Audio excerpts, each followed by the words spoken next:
everyone, I'm Lisa. And I'm Mike, and I'm excited for today's episode because we're going to be looking at something from Joseph's life that he's very well known for. Yeah, that's right. He's known for his dreams, but these weren't the typical kind of dreams where you easily forget them. They had really big significance that led to life-changing circumstances. Yeah, so let's take a look at today's God story and see how Joseph's family responded to the dreams that he had.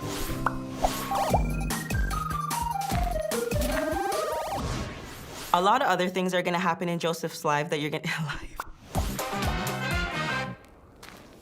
Hi everyone, it's Michelle. So happy to be back with you guys again. Have you guys ever had like really weird, crazy dreams? I want to tell you about a dream that I had the other night. It was crazy. So basically, all the chickens in the world wanted to take over. Like chickens became humans. They were like wearing suits and ties and going to work, having business meetings. But the craziest part is they all wanted to eat us. I'm so happy that I woke up from that dream because it was insane. Dreams can be very cool for our lives, but one thing about dreams is that they might not always come true.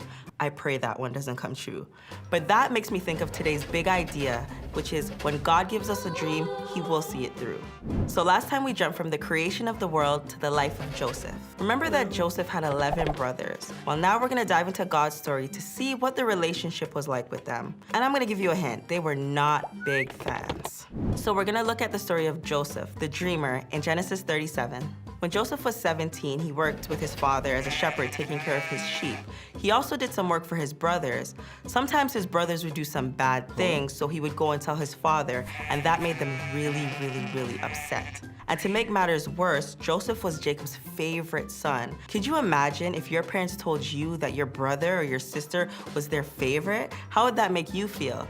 And yeah, it's not technically Joseph's fault that his father thought he was his favorite, but it made his brothers feel really crummy. To make things worse, Jacob loved Joseph so much that he had made for him a very special, unique, beautiful coat that he gave to him as a gift. This made his brothers so jealous that they just started to hate him and be very mean to him. Then one night, Joseph had a dream and told his brothers about it. Let's see what happens next. We were out in the field tying up bundles of grain. Suddenly, my bundle stood up and your bundles all gathered around and bowed low before mine. His brothers responded, "So you think you will be our king, do you? Do you actually think you will reign over us?" And they hated him all the more because of his dreams and the way he talked about them. Soon Joseph had another dream, and again he told his brothers about it. "Listen, I have had another dream," he said. "The sun, moon, and 11 stars bowed low before me." This time he told the dream to his father as well as to his brothers, but his father scolded him. "What kind of dream is that?" he asked. "Will your mother and I and your brothers actually come and bow down to the ground before you?" But while his brothers were jealous of Joseph, his father wondered what the dreams meant. A lot more things are gonna happen to Joseph that you're gonna hear about next time, but there is one thing I do wanna tell you. All those dreams he had about the stars and the grains and the bundles bowing down to him, that did come true. Joseph probably never imagined the twists and the turns his life would take, but I wonder if he ever really thought about those dreams and like where they would take him. Because the big idea is when God gives us a dream, he will see it through. That doesn't mean we force it to happen. What that means is we need to follow Jesus, do what God invites us to do, and he will make it happen. Even when it seems like that God dream is never gonna come true, and we'll see that with Joseph, God can still take what was meant for evil and turn it around and use it for good. So what does that mean for you? Get close to Jesus, listen to him, listen to the Holy Spirit, and those little nudges that you might get. I'm Michelle, it's time to go, but just remember that if God gives you a dream, stay close to Jesus, listen to the Holy Spirit, and he will help you see it through. Till next time, bye. So clearly, Joseph's brothers were not huge fans of his dream, but that didn't stop Joseph from being bold and sharing his dream with his brothers. That's true, and maybe you have a dream, so don't give up on it. Maybe you don't understand what it is, or maybe the people around you don't understand it, but you can pray and ask the Holy Spirit to explain it to you and show you how it fits into your life. And Joseph's dream was one where he was sleeping and he had a vision from God, but there's the other kind of dream too, where it's something you want to see happen, a vision that you have for a new reality, and you go and you pursue that with God. And the great thing is that God is partnering with us in both those kinds of dreams. So let's check out Jess's story now to see how her dream became a reality. Hi, Hi, my name is Jessica, and I'm so excited to welcome you to InterVarsity Pioneer Camp Ontario. I don't know if you're a camper or not, but I am, and I want to show you a glimpse into my life. So come with me, let's go. Yeah, so as a young girl, I always wanted to make sure that everyone felt like they had a friend. And so in elementary school, there was this girl that was always by herself in a walker at recess. And so I went over to her and I became her friend. And it was my friend Callie with cerebral palsy. And so I always made sure that she didn't feel alone. I loved hanging out with friends, but I'm also a very active person, and so I love to run outside in nature. I love swimming, and I also like kayaking and canoeing and mountain biking and just hiking outside in the outdoors.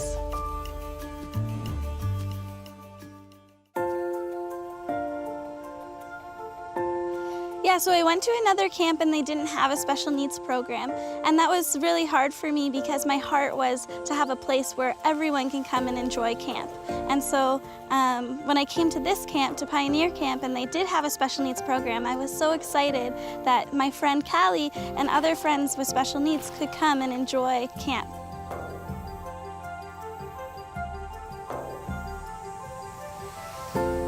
As my final year of university was coming to a close, I was asking God, okay, what do you have next for me? And I was looking through an email and I saw that Pioneer Camp Ontario was looking for a special needs director. And I was like, oh wow, like this could really combine both my heart to work with people with different disabilities and be outside in nature. And so I looked at the requirements and I was like, yep, okay, this looks like me. But I was hesitant because I was still so young. But I knew that, you know, if God was calling me into this role this summer, that He would fulfill this dream of mine and help me succeed in this role. And so here I am today as the Director of Special Needs at Pioneer Camp Ontario. So through the year, I do not live at camp, I live remotely, and anytime a new camper with special needs applies to camp, I contact their parents and I set up an interview time to meet with them. And then I travel to their house and I meet with both the parents and the child and their siblings, and I just ask them some questions about who they are and what they like to do and how we can make their time at camp a successful one. So once they arrive at camp, I welcome them when they arrive, and then I show them where their cabin is, where they'll be living, and I introduce them to their leader, and then we go around camp and we do fun things with them. So we go swimming. Sometimes if they're in a support staff role, they'll help us organize the tuck shop, sort out the mail. We'll all enjoy meals at the dining hall every day, Bible studies, lots of things like that.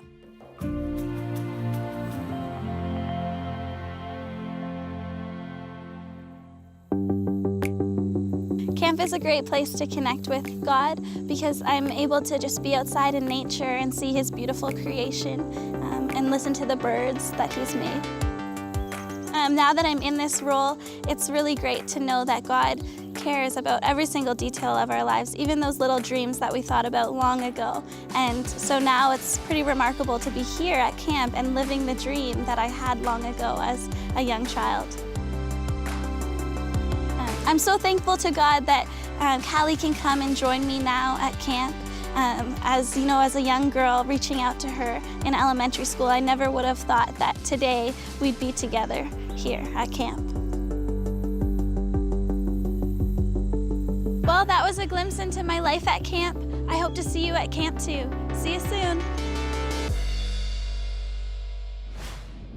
Wow, Jess has a really beautiful heart, and it's great to see the friendship she has with the friend from school. Yeah, it's an amazing story, and I love the way that Jess dreamt of sharing her love of camp and the outdoors with people with special needs and including them, and that together she and God partnered to make that happen. She didn't force it to make it happen. She asked God what next step she could take, and now she can sit back and see how God made it all work out perfectly. Absolutely.